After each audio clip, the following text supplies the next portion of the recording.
नमस्कार, आप देख रहे हैं राजनीति और मैं हूं आपके साथ शिखा श्रीवास्तव। आज हमारे साथ पूर्व आईपीएस अमिताभ दास जी यहाँ मौजूद हैं। आइए इनसे कुछ सवाल करते हैं। सर, आपका स्वागत है इस न्यूज़ चैनल में। Thank you. सर, जो जदयू के जो विधायक हैं गोपाल मंडल जी, उनका एक तस्वीर वायरल हुआ था अंडर गारमेंट्स में, तो आपका इस बारे में क्या कहना है कि ये कितनी हद तक सही था? नहीं, सही क्या था, ये तो बहुत शर्मनाक हरकत की है विधायक जी ने। ये लोग विधायक जी कहते हैं कि हम लोग माननीय हैं, ऑनरेबल हैं, और इनसे जनता भी आशा करती है कि इनका आचरण भी माननीय का होना चाहिए। लेकिन ये तस्वीर जो वायरल हुई है, विधायक जी तो चड्ढी बनियान में कैट वॉक कर रहे हैं, है ना। तो विधायक जी ने अपनी इज्जत तो गंवाई ही है, और ऐसे लोगों के चलते पूरे बिहार की छवि धूमिल होती है। पूरे देश में एक संदेश जाता है कि एक ऐसा मतलब जाहिल विधायक है जो इस तरीके से एक ट्रेन में घूम रहा है। कोई भी ट्रेन है वो एक सार्वजनिक जगह है ना, पब्लिक प्लेस है, वहाँ वो कोई आपका बेडरूम नहीं है। तो उसमें बाकी भी यात्री सफ़र करते हैं, महिलाएं सफ़र करती है, बाकी यात्री सफ़र करते हैं।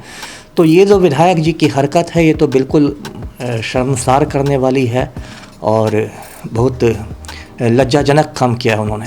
गोपाल मंडल जो है वो अक्सर अपने बयान को लेकर चर्चित में वो रहते हैं, तो ये एक जनता के प्रतिनिधि के लिए सही नहीं है। तो इस पे आप क्या कहना चाहेंगे?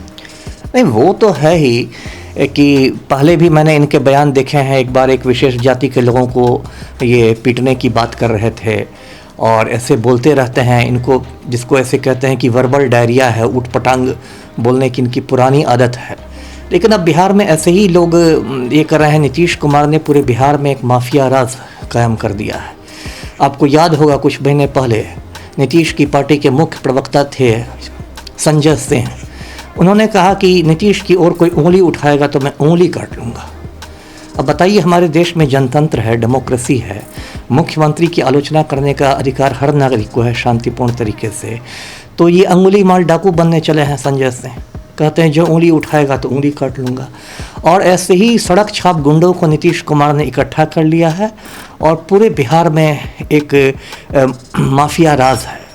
इस मामले में भी नीतीश कुमार कुछ नहीं करने वाले हैं, क्योंकि जो विधायक जी हैं वो उनकी आंखों के तारा हैं, ब्लू आइड बॉय हैं। इसलिए गोपाल मंडल पर कोई एक्शन नहीं होगा। सर, जैसे ट्रेन में उनका एक जो तस्वीर जो वायरल जो हुआ था, तो उन्होंने अपने बयान में कहा कि उनकी पेट खराब हो गई थी, तो ये रीज़न उन्होंने बताया। तो आपको क्या लगता है इस बात में कितनी सच्चाई है? ये तो विधायक जी अब लिपापोती कर रहे हैं, है ना, रफूगिरी कर रहे हैं। पहले तो वो चड्ढी बनियान में कैटवॉक कर रहे थे।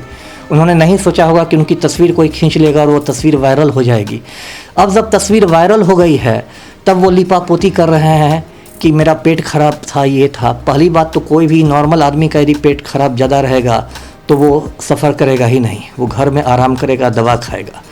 दूसरी बात, यदि आपका पेट खराब है तो इस तरह से आप दौड़ते हुए चले जाइएगा। ये तो आपसे जब लुंगी नहीं संभलती तो आप चुनाव क्षेत्र क्या संभालिएगा? विधायक जी से तो ये सवाल होना चाहिए कि विधायक जी आप लुंगी नहीं संभाल पाते हैं, आप अपना क्षेत्र कैसे संभालिएगा? तो ये तो किस्सा तोता मैना सुना रहे हैं और बिल्कुल सरासर झूठ बात है। आज जैसे शिक्षक दिवस है, तो यूपीएससी एस्पिरेंट के लिए आप कोई मैसेज देना चाहेंगे एज अ शिक्षक के रूप में? नहीं, मैसेज तो यही है कि तैयारी कीजिए, कोई शॉर्टकट नहीं है। तैयारी कीजिए, ईमानदारी से तैयारी कीजिए। और ख़ास के यूपीएससी तो पूरी दुनिया का, सिर्फ हिंदुस्तान का नहीं, पूरी दुनिया का कठिनतम इसको कंपटीशन माना जाता है। सबसे कठिन कंपटीशन यूपीएससी माना जाता है, जिससे में आईएएस आईपीएस चुने जाते हैं। पूरी दुनिया का ये सबसे कठिन कंपटीशन है, तो इसमें कोई शॉर्टकट नहीं है। इसलिए ईमानदारी से पढ़िए। और एक अच्छी बात आप देखने को आ रही है कि बहुत साधारण पृष्ठभूमि के भी लड़के लड़कियाँ सिर्फ अपने मेहनत और लगन के बल पर अब कम्पीट कर रहे हैं। तो एक बहुत अच्छी बात एक आई है। तो हर किसी को अब इसमें आने का मौका मिल रहा है, लेकिन पढ़ाई ईमानदारी से करनी चाहिए। सर, जैसा कि आपने हमें बताया अपनी किताब के बारे में, आप उसके बारे में क्या कहना चाहेंगे कि आपने इस लॉकडाउन में इस किताब को लिखा और आपने इसका नाम लिट्टी चोखा दिया, क्यों दिया? तो आप हमें इसके बारे में कुछ बताइए। ऐसा है कि ये मेरी किताब आई है littichokha.com, और ये जो कोरोना का लॉकडाउन चल रहा था तो इस दौरान ये किताब लिखी गई। मैंने इसका नाम litti-chokha.com इसलिए रखा, एक तो ये है कि लिट्टी चोखा बिहार की पहचान है, बिहार का सबसे मशहूर व्यंजन है, आप सिग्नेचर डिश कह सकते हैं। लिट्टी चोखा सुनते ही बिहार की याद आती है। .com इसलिए मैंने लगा दिया जिससे जो युवा वर्ग है, यूथ जो है हमारा, वो इसके प्रति आकर्षित हो।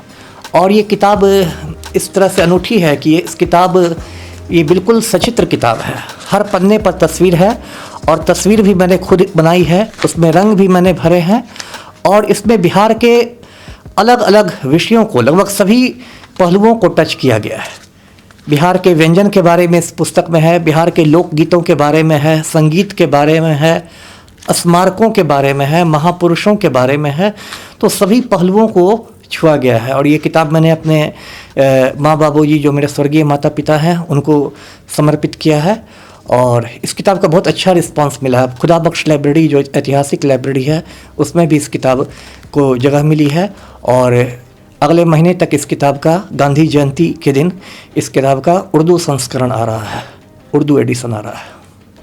सर और आप कुछ खासियत इसके बारे में बताना चाहेंगे जो कि बच्चों के लिए या बूढ़ों के लिए, क्या ये सही रिस्पांस ये दे? आप कुछ बताएं इसके बारे में। देखिए, इस किताब की खासियत है कि सभी आयु वर्ग के लोगों को ये पसंद आएगी। दादा और पोता साथ में ये किताब एंजॉय कर सकते हैं और गृहिणियाँ एंजॉय कर सकती हैं और ख़ास के जो कंपटीशन की तैयारियां करते हैं, जैसे बीपीएससी जैसी प्रतियोगी परीक्षा के लिए जो तैयारियां करते हैं लड़के लड़कियां, उनके लिए तो ये किताब बहुत ही अच्छी है। अभी 2-3 दिन पहले दरभंगा से एक आए थे कोचिंग इंस्टीट्यूट के डायरेक्टर मुझसे मिलने, और मुझसे मिलने के बाद उन्होंने इस पब्लिशर को, प्रकाशक को 200 कॉपियों का ऑर्डर दिया है। 200 प्रतियां खरीद रहे हैं अपने कोचिंग इंस्टीट्यूट के लिए। उन्होंने कहा कि बिहार पर लिखी गई इतनी अच्छी किताब मैंने पहले नहीं देखी है। तो ये सभी आयु वर्ग के लोगों को पढ़नी चाहिए। धन्यवाद सर।